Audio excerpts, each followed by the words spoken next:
داتا گنج بخش علی حجویری رحمۃ اللہ علیہ کشف المعجوب کے اندر لکھتے ہیں، فرماتے ایک شخص تھا بنی اسرائیل میں، تو کسی پہاڑ کی چوٹی پر عبادت کرتا تھا۔ لوگ اس سے ملنے جاتے تھے، درویش لوگ جو ہوتے ہیں نا، ان کی بڑی بات ہوتی ہے۔ وہ نیک آدمی پہاڑ کی چوٹی پر عبادت کرتے تھے، بنی اسرائیل کے ولی تھے۔ لوگ ملنے جاتے تھے تو رستے میں ایک ڈھلان تھی، لوگ اوپر چڑھتے تو انہیں دقت ہوتی۔ ایک دن اس ولی کے دل میں خیال ہے، یا اللہ تو اسے پیدا نہ کرتا تو کیا عرض تھا۔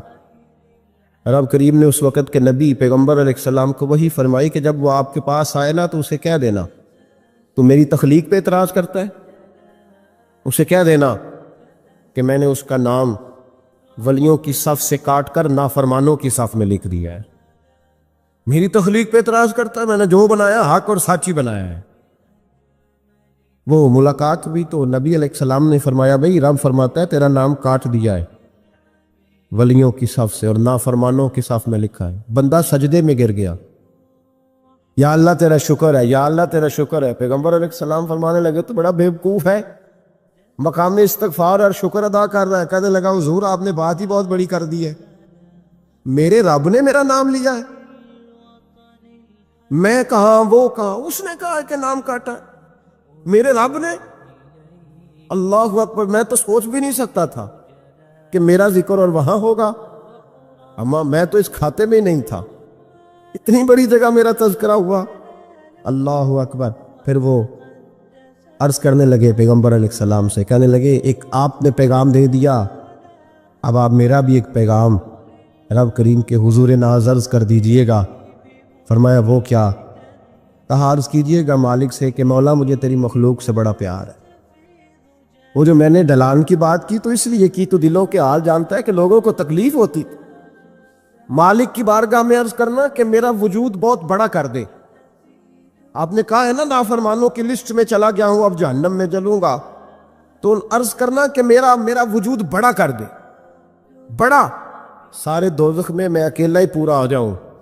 میرا نہیں دل کرتا اللہ کا کوئی اور بندہ جہنم میں جلے، مجھے اس کی مخلوق سے بڑا پیار ہے۔ جب یہ لفظ کہے تو پیغمبر وہیں کھڑے تھے، اللہ نے وہی فرمائی، اس سے کہو تو میری مخلوق سے پیار کرتا ہے تو میں تجھ سے پیار نہ کروں؟ اس سے کہو تیرا گناہ بھی بخش دیا، تجھے دوبارہ ولی بھی بنا لیا، بغیر حساب جنت بھی دی، اور قیامت میں جس جس کی تو سفارش کرے گا میں اسے بھی جنت عطا کرتا چلا جاؤں۔ شرط یہ ہے کہ تو اللہ کے بندوں سے پیار کرے۔ خدا کے بندے تو ہیں ہزاروں، بنوں میں پھرتے ہیں مارے مارے۔ میرے نبی پاک صلی اللہ علیہ وسلم نے فرمایا جو رب کے بندے ہوں گے ان کے قیامت کے دن چہرے چمک رہے ہوں گے۔ تو یا رسول اللہ صلی اللہ علیہ وسلم اس کے علاوہ بھی کچھ بندے ہیں؟ فرمایا لعن عبد الدنیا وعبد الدرہم، فرمایا کچھ دنیا کے بندے ہیں، کچھ درہم کے بندے ہیں، ترجمہ یوں کر لو کچھ ڈالروں کے بندے ہیں۔ یہ حدیث مشکات میں موجود ہے، ڈالر کے، ریال کے، لاکھ کے، کروڑ کے بندے۔ حضور وہ کون ہے؟ فرمایا لعن عبد الدنیا وعبد الدرہم، جو دنیا کا اور دولت کا بندہ بنے وہ لعنتی ہے، ملعون ہے۔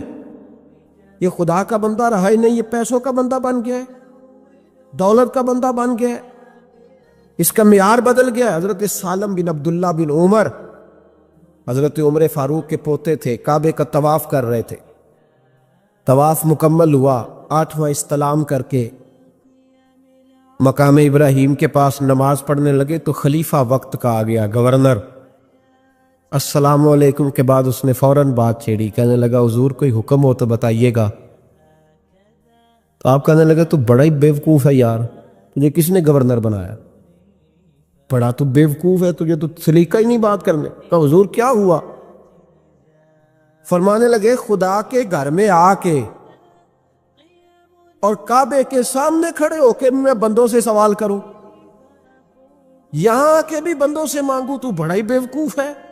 سامنے اس کا گھر ہے، سامنے اس کا گھر ہے بیت اللہ اور حجر اسود اور مقام ابراہیم اور مقام ملتزم، اور یہاں بھی میں بندوں سے مانگوں؟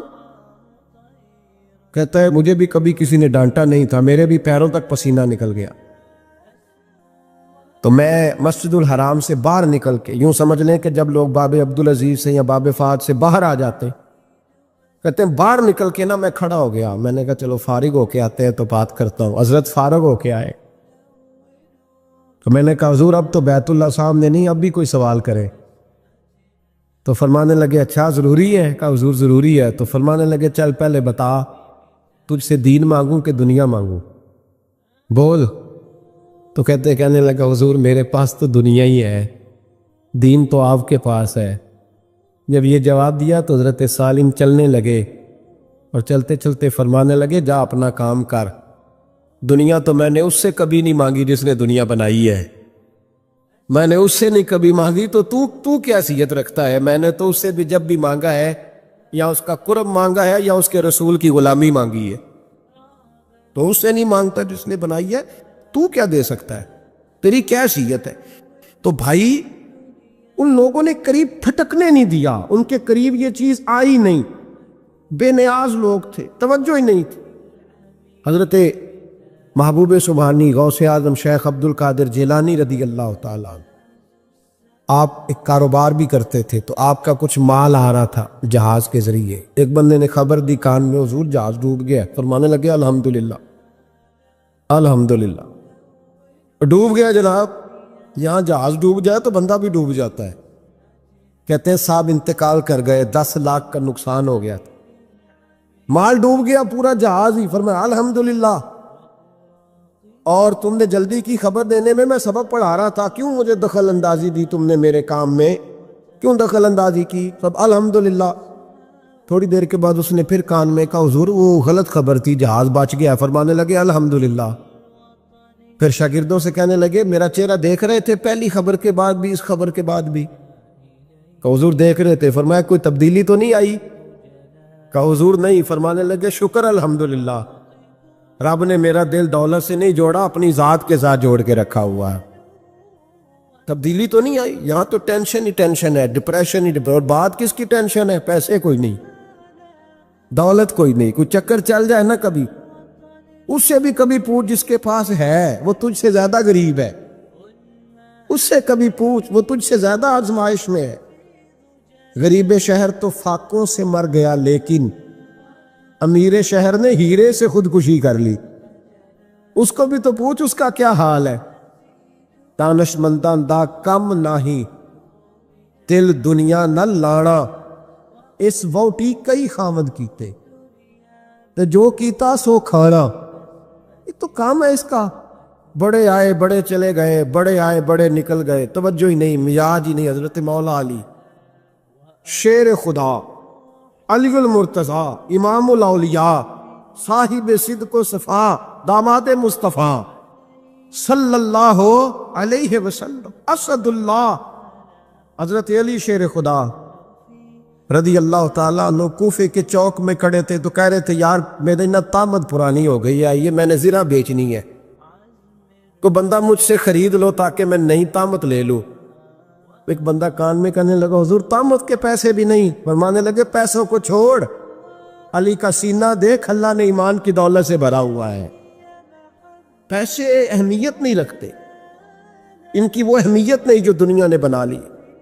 فرمایا ضرورت نہیں تھی، اب ذرا احساس ہوا ہے کہ زیادہ ہی پھٹ گیا ہے، پردہ نہیں صحیح طرح پورا کرتا، تو میں نے کہا چلو زیرہ بیچ کے نیا لے لے۔ ضرورت نہیں، مزاج نہیں، طبیعت نہیں، انہوں نے ماحول نہیں بنایا۔ ہمارے تو حد ہو گئی، اتنا بری حالت ہے کہ ناقابل برداشت۔ حضرت عمر فاروق رضی اللہ تعالیٰ عنہ صحابہ نے مسجد نبوی میں بیٹھ کے میٹنگ کی۔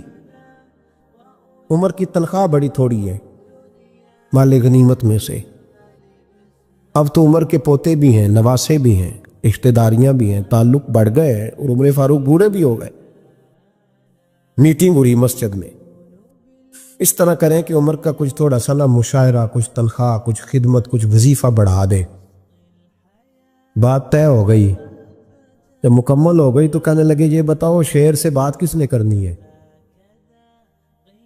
ادھر جائے گا کون؟ پہلے اس کا نام تو بتاؤ، وہاں جائے گا کون؟ تو انہوں نے کہا یہ تو ہم نے سوچا ہی نہیں، بات تو بڑی تگڑی ہے، عمر سے کون بات کرے گا؟ یہاں جتنا مرضی تگڑا پیر ہو، آپ نذرانہ لے کے جائے، مسئلہ ہی کوئی نہیں۔ کبھی کسی کو کہنا پڑا ہے؟ تو کہتے ہیں جناب کون بات کرے گا؟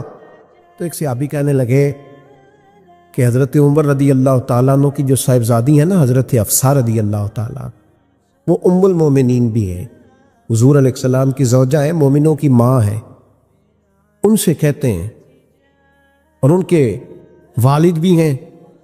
تو حضرت حفصہ سے کہا تو جناب حفصہ چل کے گئیں حضرت عمر کے پاس، جا کے کہا ابا جی ایک بات کرنی تھی۔ انہوں نے کہا بیٹے کرو، تو ان کو بھی پتا تھا نا جاہو جلال کا۔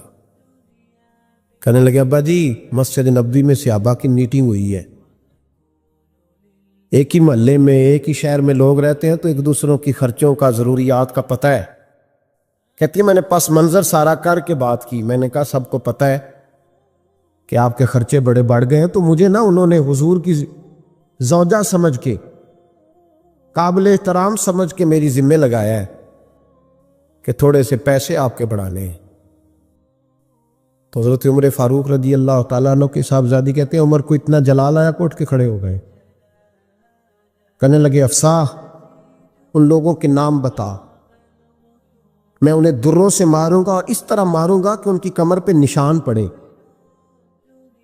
ان کی کمروں پہ نشان پڑے، اس انداز میں درے ماروں گا کہ مجھے زخم نظر آئے۔ کہا ابا جی اتنا جلال کس بات کا، سادی سی بات ہے۔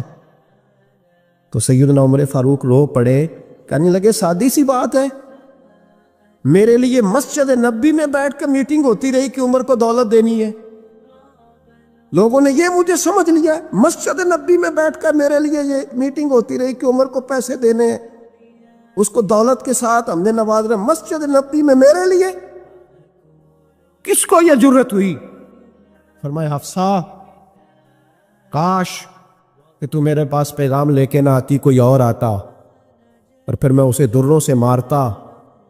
حضرت حفصہ کہتی ہے میں خاموش ہوئی تو میری طرف دیکھ کے فرمانے لگے بتا نا، تو نبی پاک کے گھر میں رہتی تھی، میرے مصطفیٰ کا طریقہ کیا تھا، کرنا بات اس طریقے پہ میرے ساتھ گفتگو کر۔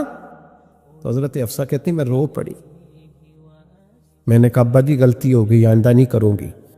بھائی معیار بنایا ہوا تھا، آپ یقین کریں ہمارے تعلقات، آپ شادی پہ دیکھ لیں جو غریب رشتہ دار ہے اسے کون بنانے جاتا ہے، لیکن ساری برادری کٹھی اس کے دروازے پہ بیٹھی ہے، جس نے آنا ہے تو کچھ لے کے آنا ہے، ہر چیز دولت میں تلے گی، معیار ہی دولت بن گیا ہے، مقصود ہی دولت بن گیا ہے۔ اس پیسے نے، اس دنیا داری نے، دنیا دار پجاری زردے کتے اندھے گل ٹلی ہو، اتنا سخت رویہ لوگوں نے اپنا لیا، رشتوں کا تقدس نہیں رہا۔ ایک مجلس میں نے ایسا رنگ بھی دیکھا، ایک ایسا شخص جسے میں ذاتی طور پہ جانتا ہوں کہ عالم بھی ہے، پرہیزگار بھی ہے، نیک بھی ہے، وہ بھی بیٹھا تھا اور اس کے ساتھ ایک سیٹھ بھی بیٹھا تھا، لیکن جو لوگوں کا عقیدت کا رشتہ اس درویش کے ساتھ ہونا چاہیے تھا وہ سیٹھ کے ساتھ تھا۔ تو میں غور کر رہا تھا کہ یار قوم کا ذہن کس طرح کا ہو گیا، صرف اس کے ہاتھ میں پیسے، صرف دولت مند ہے، اس آدمی کی درویشی بھی گئی، علم بھی گیا، تقوی بھی گیا، صرف پیسے نہیں ہے اس کے پاس تو وہ کونے میں لگا ہوا ہے، اور اس سے لوگ بچ بچ کے سلام۔ اور میں کہا کرتا ہوں عقیدت کا پتہ چلتا ہی تب ہے جب اجتماع ہوتا ہے، اکیلے درویش بیٹھے ہیں تو سب جھک کے سلام لیتے ہیں، اور جب وہ 2 MNA کے بیچ، 3 MPA کے بیچ، 5-7 سیٹھوں کے بیچ بیٹھے گا پھر تیری عقیدت کا پتہ چلے گا، پھر پتہ چلے گا تیرا اللہ کے بندے سے رشتہ کس طرح کا ہے اور دولت کے بندے کے ساتھ رشتہ کس طرح۔ ہمارے رویوں کے اندر یہ فرق ہے کہ ہم اس وقت آدمی کو تولتے ہیں کہ اس کے پاس دولت کس طرح کی ہے۔ وقت کے امیر تھے حضرت عمر بن عبدالعزیز، توجہ ہے میری بات پر، حضرت عمر بن عبدالعزیز بادشاہ تھے۔ اب ہم لوگوں نے بھی بچوں کا بہانہ لگایا ہوا ہے نا، بازی وہ میں چاہتا ہوں بچوں کا کچھ بن جائے، تو بچے بالغ ہو گئے ہیں تو کرانا رجسٹریاں ان کے نام، فارغ ہو جاؤ، آ جاؤ مسجد میں چھوڑو، لیکن پھر بھی کنجیاں دینے کو دل نہیں کرتا، پھر بھی بابا جی کی پیالیوں سے مرنے کے بعد پیسے نکلتے ہیں، پھر بھی ان کے تکیے کے بیچ سے بھی کچھ وہ نوٹ نکل آتے ہیں جو اب چلتے بھی نہیں، گزر گیا زمانہ، یہ لگتے ہی نہیں، بزرگ ناراض نہ ہو جائیں، لیکن جو بات کر رہا ہوں بہرحال اس کے پیچھے کچھ پس منظر ہے، یہ بھی بہانا ہے. بینک بیلنس اپنے نام, زمین جائیداد ساری اپنے نام, اور کمائی کس کے لیے کر رہا ہے؟ بچوں کے لیے. نام کس کا لے رہا ہے؟ بچوں کا. یہ کس طرح کا بچوں؟ بہانا نہ لگاؤ, صاف کہو کہ اپنے لیے کما رہا ہو, صاف کہو. کیوں بچوں کا نام لیتے ہو جب ہر چیز کی کنجی تو رکھی ہوئی ہے باندھ کے اپنے ساتھ؟ حضرت عمر بن عبدالعزیز بادشاہ تھے, آواز دی گھر میں بیٹھے, بیٹی پانی کا پیالہ تو لاؤ. بیٹی خاموش ہو گئی. ساتھ والا کمرہ بیٹی کا. پھر آواز دی, بیٹے سن رہی ہو؟ کہ ابا جی سن رہی ہوں, پانی کا پیالہ دینا. بیٹی خاموش ہو گئی. تیسری آواز دی تو زوجہ پانی لے کے آ گئی. میں کہا حضور پانی. حضرت عمر بن عبدالعزیز کو غصہ آیا, کہنے لگے بچے کس لیے ہیں, وہ خود کیوں نہیں آئی؟ اب وہ اتنی نافرمان ہو گئی ہے کہ ایک پیالہ پانی کا باپ کو نہیں دے سکتی, کیوں نہیں آئی؟ تو زوجہ کہنے لگی چلیں درگزر کریں. اس نے کہا ہے ابا کو نہیں بتانا, پی لے. کیوں نہیں بتانا؟ بتاؤ کیوں نہیں آئی؟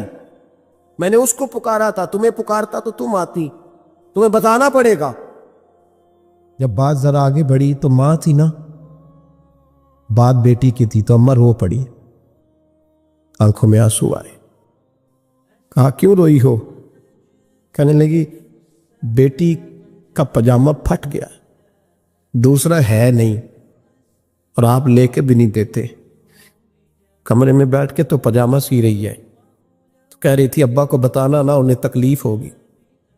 تو وہ اس کے پاس دوسرا ہوتا تو آ جاتی, ایک ہی تھا, تو اس لیے نہیں آئی. حضرت عمر بن عبدالعزیز اٹھے, سر سجدے میں رکھا, کہنے لگے یا اللہ تیرا شکر ہے, تو نے میرے بچوں کو بقدر ضرورت روزی عطا فرمائی ہے. یا اللہ تیرا شکر ہے. ایک روایت میں نے پڑھی, کلیجہ منہ کو آیا. مصطفیٰ کریم بیٹھے تھے, تو سیدہ عائشہ صدیقہ رضی اللہ تعالیٰ نے عرض کی یا رسول اللہ صلی اللہ علیہ وسلم, وہ دیکھیں سیدہ فاطمہ آ گئی ہے, وہ دیکھیں بی بی صاحبہ بغیر بتائے آ گئیں. حضرت فاطمہ الزہرا آئی تو حضور نے فرمایا فاطمہ بغیر اطلاع کے؟ حضور چھوٹا سا کام تھا. کیسے آئی ہو؟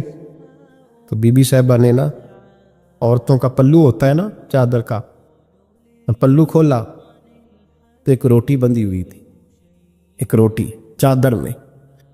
یہاں لوگ زیور باندھتے ہیں, دولت باندھتے ہیں, ایک روٹی حضرت فاطمہ نے پلو میں باندھی, کھول کے پیش کی.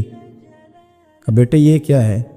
کہ ابا جی کئی دنوں سے گھر میں روٹی نہیں پکی تھی, آج علی کچھ جون لائے تھے, پیسے ہیں, چند روٹیاں بنی ہیں, تو بچوں نے تو کھا لیا, تو میرے سامنے بھی ایک روٹی آئی تھی, میں نے لقمہ توڑا ہے تو مجھے خیال آیا پتہ نہیں مصطفیٰ نے کھایا ہے کہ نہیں کھایا, پتہ نہیں حضور نے روٹی کھائی ہے کہ نہیں, میں لے کے حاضر ہو گئی ہوں, مہربانی فرمائے. تو فرمایا بیٹے بیٹھ جا. حضرت فاطمہ بھی بیٹھ گئی. سیدہ عائشہ کہتی ہیں حضور بھی بیٹھ گئے. فرمایا فاطمہ کتنے دنوں سے نہیں کھایا؟ عرض کی حضور 3 دن سے. فرمایا بیٹے میں نے 5 دن سے نہیں کھایا, آ جا. دونوں باپ بیٹی مل کے کھاتے. روٹی 2 حصوں میں حضور نے بانٹی. فرمایا چل آدھی تو کھا, آدھی میں کھاتا ہوں. حضرت فاطمہ نے لقمہ توڑ کے منہ میں رکھا تو رو پڑی. حضور 5 دن سے نہیں کھائی. اور میں بیٹا چپ کر, ہمارا دنیا سے کیا تعلق, ایک پل رہ گیا ہے, بس اللہ پھر جنت کی ساری نعمتیں عطا فرما. رونے والی بات ہی نہیں ہے اس میں, بس ہمارا کیا تعلق, ایک پل ہے, پھر مالک بڑا کچھ عطا کرے گا. او بھائی, اللہ کریم نے فرمایا بندہ مومن جان لے, اگر میں تجھے ایک مشکل دوں گا تو میں تجھے کتنی آسانیاں, چلے سارے بول بھی کتنی جی, کتنی اللہ تعالیٰ آسانیاں دے گا؟ 2 آسانی. ہم لوگ اچھا جب ہمارا ذہن بن جاتا ہے نا کمزوری کا, ہمارا جب مزاج بن جاتا ہے مایوسی کا, پھر معاملہ ذرا ہمارے لیے گمبھیر ہو جاتا ہے. اگر ہم یہ ذہن بنائیں نا کہ مشکل میرے اللہ کی طرف سے آئی ہے تو وہ مجھے آسانی بھی ضرور عطا کرے گا, تو پھر اللہ ضرور ہی آسانیاں عطا فرماتا ہے. اور جو مشکلات زندگی میں آتی ہیں نا, حضرت مولا علی شیر خدا رضی اللہ تعالیٰ عنہ کا بڑا خوبصورت فرمان ہے. حضرت علی فرماتے ہیں جب تجھے مشکل آتی ہے تو وہ تجھے رب کا پتہ بتانے آتی ہے. وہ تجھے اللہ کا پتہ بتاتی ہے۔ اس لیے کہ جب تو سارے اسباب کر لیتا ہے، جو ضرورت ہوتی ہے پوری کرتا ہے، تندرست ہو کے وہ کام کرتا ہے، پھر بھی کام نہیں ہوتا، تو اس کا مطلب ہے کرنے والا تو نہیں، کرنے والا کوئی اور ہے، جو کام کرنے والا کوئی اور ہے۔ تو عزیز بھائی یاد رکھے، ہر مشکل کے ساتھ اللہ نے آسانی رکھی ہوتی ہے۔ اگر اللہ تبارک و تعالیٰ بیماری عطا کرے تو اس کے ساتھ اللہ پھر جو تندرستی دیتا ہے وہ بھی بڑی اعلیٰ عطا فرماتا ہے۔ اگر اللہ کبھی غربت دے تو پھر اس کے بعد جو اللہ تعالیٰ آسانی دیتا ہے وہ بھی بڑی اعلیٰ عطا فرماتا ہے۔ اگر کہیں سے آپ کو دکھ ملتے ہیں تو پھر جب سکھوں کا وقت آتا ہے تو پھر گنے نہیں جاتے۔ یاد رکھ، مشکلات کے پہلو میں آسانیاں ہوتی ہیں، اور جس آدمی کو مشکل آتی نہیں، میرے نبی کریم سید عالم صلی اللہ علیہ وسلم نے فرمایا، مومن کو جو مشکل بھی آتی ہے اللہ اس کی برکت سے اس کے گناہوں کو معاف فرما دیتا ہے۔ اللہ اس کی برکت سے اس کے گناہوں کو معاف کرتا ہے، یہاں تک کہ حضور نے فرمایا میرے مومن کو کانٹا بھی چبھے تو اللہ تعالیٰ اس کی مشکل کو آسان فرما دیتا ہے۔ دو بزرگ بیٹھے تھے، ایک حضرت احمد رحمت اللہ علیہ اور ایک حضرت شرف الدین منیری رحمت اللہ علیہ۔ تو حضرت شرف الدین منیری کہنے لگے کہ دوست اصل میں وہ ہوتا ہے جو دوست کی طرف سے آنے والی تکلیف پر صبر کرے، جو اللہ کی طرف سے آنے والی تکلیف پہ صبر کرے وہ اللہ کا محبوب ہوتا ہے۔ تو حضرت احمد ہی فرمانے لگے، نہیں مجھے تیری بات کی سمجھ کوئی نہیں آئی ہے، صبر کرے وہ اللہ کا دوست ہے، مصیبت پہ صبر کرے۔ تو کہا جناب پھر اگر نہیں سمجھ آئی تو آپ بتا دیں اللہ کا دوست کون ہے؟ تو آپ فرمانے لگے جو محبوب کی طرف سے آنے والی مصیبت کو اس کا تحفہ سمجھ کے قبول کرے وہ اصل دوست ہوتا ہے۔ اس کا تحفہ سمجھ کے قبول کرے، اپنے رب کا تحفہ سمجھے، مالک کا تحفہ سمجھے کہ اس نے مجھے تحفہ دیا ہے، مجھے کسی مشکل میں ڈالا ہے۔ تو رب کریم بلا مثال و بلا تشبیہ سمجھانے کے لیے اللہ جب کسی کو مشکل میں ڈالتا ہے، کافروں کو تو اس نے موجیں کرائی ہوئی ہے، بڑی بڑی سہولتیں دی ہوئی ہے، مشکل میں ڈب بھی ڈالتا ہے، اپنے نیک بندوں کو ہی ڈالتا ہے۔ نمرود اور فرعون کے پیروں میں کانٹا بھی نہیں چبھتا، ان کو تکلیف نہیں آتی۔ تکلیف کسے آتی تھی؟ اللہ کے نیک بندوں کو تکلیف آتی تھی۔ حضرت رابعہ بصریہ جب تک زندہ رہی تب تک بیمار رہی، جس دن طبیعت ٹھیک ہوتی تو کہتی اے اللہ تو کہیں مجھ سے ناراض تو نہیں ہو گیا، تو کہیں ناراض تو نہیں مولا جب تو مجھے تکلیف دیتا ہے تو میں رو کے تیری عبادت کرتی، جب مجھے دکھ ہوتے ہیں تو میں سجدے میں تڑپتی، اور خدا بندہ اب تو میں سکھی ہوں، موج میں ہوں، مجھے رونا ہی نہیں آ رہا، تو خدا بندہ تو کہیں ناراض تو نہیں ہو گیا مجھ سے؟ دکھ تو اچھے ہوتے ہیں، دکھ تو پیارے ہوتے ہیں، اور دکھوں کے بعد جو اللہ آسانی دیتا ہے اس آسانی کا پھر کیا ہی کہنا۔ اس حضرت ایوب علی نبینا علیہ الصلوۃ والسلام بیمار رہے، 60 سال اللہ نے تندرستی دی۔ کتنے سال بولے؟ 60 سال، غور کرنا بات پر، 60 سال علیل رہے، پھر بیمار ہو گئے، 18 سال ہو گئے بیمار ہوئے۔ زوجہ کہنے لگی دعا کر لیں آپ کو اللہ صحت دے دے۔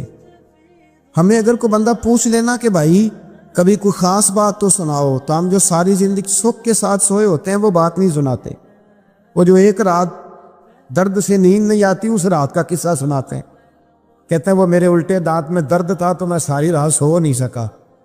او بھائی جو ساری زندگی سویا ہے اس کا تو ذکر نہیں کر رہا، اور ایک رات جو تجھے نیند نہیں آ رہی، کسی سے پوچھا جائے، ڈاکٹر کہتے ہیں 360 ہڈیاں ہوتی ہیں وجود میں، کسی سے پوچھا جائے نا تیرا کیا حال ہے تو 359 ہڈیوں کا ذکر نہیں کرتا، جس گھٹنے میں درد ہے اس کا ذکر کرتا ہے، کہتے ہیں یہ گھٹنے میں بڑی درد ہے۔ او بھائی باقی 359 ٹھیک ہے نا، ان کی بھی تو کوئی بات سنانا۔ حضرت رابعہ بصریہ رحمت اللہ علیہ کے پڑوس میں ایک نوجوان رہتا تھا، آپ کے پڑوس میں، تو وہ جب جو محلے میں بچے رہتے ہیں نا گاؤں میں، ان کا پتہ ہوتا ہے، پڑوسی تھا، تو 34-35 سال نوجوان کی عمر ہو گئی، کبھی بیمار نہیں ہوا۔ ایک دن اس کی طبیعت علیل ہوئی، سر میں درد ہوا تو اس نے پٹی باندھ لی سرخ رنگ کی، باہر نکل کے آیا، حضرت رابعہ بصریہ علیہ رحمہ نے دیکھا تو فرمانے لگے بیٹے خیر ہے؟ لگا جی اماں جی سر میں بڑی درد ہے۔ آپ فرمانے لگے کتنی عمر ہو گئی؟ کہنے لگا 34-35 سال۔ فرمانے لگی پہلے تو کبھی درد نہیں نہ ہوئی؟ کہا نہیں اماں جی آج ہی ہوئی ہے۔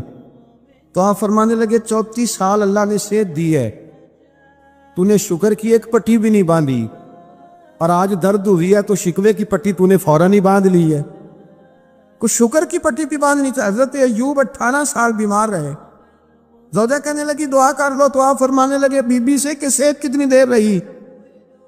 اس نے کہا 60 سال۔ تو آپ فرمانے لگے ذرا بیماری کو بھی 60 سال گزر لینے دو، پھر دعا بھی کر لیں گے۔ یہ دعا کی، اللہ یہ لفظ کہے، اللہ نے صحت دے دی، تندرستی آ گئی۔ ایک دن گھر میں بیٹھے بیٹھے زوجہ کہنے لگی کہ ایوب یہ بتاؤ دکھ اچھے کہ سکھ؟ آپ فرمانے لگے سارے دن ہی اللہ کے ہیں، پر دکھ بڑے اچھے تھے، مجھ سے پوچھو تو دکھ بڑے اچھے تھے۔ کہا کس طرح؟ تو حضرت ایوب فرمانے لگے جب میں بیمار تھا تو 24 گھنٹے میں ایک دفعہ میرا رب میرا حال پوچھا کرتا تھا، ایک دفعہ میرا اللہ پوچھتا تھا ایوب تیرا حال کیا ہے؟ فرماتے ہیں 12 گھنٹے تو لذت ہی رہتی تھی کہ میرے رب نے میرا حال پوچھ لیا، اور اگلے 12 گھنٹے میں انتظار کرتا تھا مالک حال دوبارہ کب پوچھے گا۔ فرمانے لگے اب صحت تو ہو گئی ہے، پر اب میرا رب میرا حال تو نہیں نہ پوچھتا۔ بھائی مشکلات جو ہوتی ہیں وہ تو تجھے سجا دیتی ہیں، سنوار دیتی ہیں، تجھے یاد آتا ہے کوئی اپنا، جب تجھے درد ہوتی ہے نا، تکلیف ہوتی ہے، پھر تیرا دل کرتا ہے کوئی کندھا ملے جہاں میں سر رکھ کے رہوں۔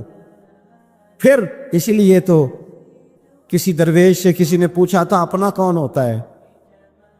تو کہا جو تجھے دکھ کے وقت یاد آئے وہ تیرا اپنا ہے، جو تجھے عین آزمائش کے وقت یاد آئے اور تجھے اس کا نمبر فوراً تیرے موبائل پہ چلنے لگے وہ تیرا اپنا سجن ہے، جس کو تو دکھ کے وقت یاد کرے۔ تو بھائی مشکلات کے بعد جو اللہ آسانی دیتا ہے، حضرت ابراہیم کو آگ میں بھی پھینکا گیا، حضرت ابراہیم علیہ السلام کو ستایا بھی گیا، نکالا بھی گیا، لیکن جب ان مشکلات سے گزرے تو میرا رب فرماتا ہے وَإِذِ ابْتَلَىٰ إِبْرَاهِيمَ رَبُّهُ بِكَلِمَاتٍ فَأَتَمَّهُنَّ قَالَ إِنِّي جَاعِلُكَ لِلنَّاسِ إِمَامًا۔ کہا جب ابراہیم پورے اترے تو پھر ہم نے انہیں امام بنا دیا۔ یا اللہ کس طرح کی امامت دی؟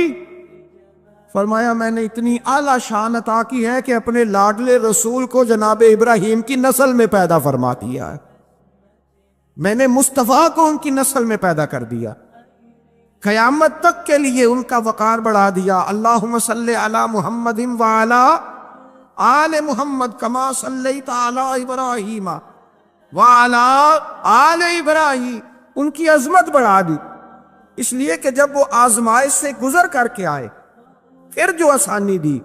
میرے نبی پاک صلی اللہ علیہ وسلم نے دین ابراہیمی کی بہت ساری چیزوں کو رکھا، کہا میں ملت ابراہیمی پہ ہوں۔ جب کوئی مشکلات کو عبور کر کے آتا ہے، جب کوئی تکلیفیں سہ کر کے آتا ہے، اس کے لیے جو اجر ہوتا ہے، اس کے لیے جو پھر اللہ کتنی ذرا بڑی توجہ کیجئے گا۔ لوگ سمجھتے ہیں فلاں آدمی مشکل میں ہے تو شاید مشکل میں ہی رہے گا، فلاں آزمائش میں ہے تو شاید میرا اللہ فرماتا ہے ایک مشکل دے کے میں 2 آسانیاں بھی دوں گا۔ تم مشکل دیکھ رہے ہو، مشکل نہ دیکھو، وہ جو اس کو بعد میں آسانی آنے والی ہے، اور ڈبل جو میں اس پر نعمت کرنے والا ہوں اس کو دیکھو۔ حضرت یوسف کو بانیوں نے کنویں میں ڈال دیا تھا، اور جب کنویں سے نکلے تو مصر کے بازاروں میں بکے، اور پھر زلیخا نے الزام لگایا تو حالات بگڑ گئے، حضرت یوسف کو جیل جانا پڑا۔ کتنی کٹھن زندگی تھی، لیکن میرے مالک کو کچھ اور ہی منظور تھا۔ کنویں میں گرنے والے، بازار میں بکنے والے، جیل میں جانے والے، الزام لینے والے جناب یوسف کو رب کریم نے اسی مصر کا بادشاہ بنا دیا، اللہ پاک نے اسی مصر کا حکمران بنا دیا۔ یاری تیری سونا ہے پر ازمیشہ تیریاں اگ، اے سونا پرکھیا جاوند آئی پہلو نال اگاں دے لگ، اس کے لیے تھوڑا سا جتن کرنا پڑ، تھوڑے کٹھن حالات سے گزرنا پڑ، تھوڑی آزمائشوں کا روپ دیکھنا پڑتا۔ ہم چاہتے ہیں کہ ہمیں چھیڑے کوئی نہ کوئی تکلیف نہ آئے، کوئی آزمائے، یہ ہو نہیں سکتا میرے بھائی، نامی کوئی بغیر مشقت نہیں ہوا، 100 بار جب عقیق کٹا تب جا کر نگی ہوا۔ ہم چاہتے ہیں کہ ہمیں کچھ بھی دقت نہ آئے، مشکلات نہ آئے، اور مشکلات تو انسان کو سنوارتی ہیں بھائی، وہ تو نکھارتی ہیں،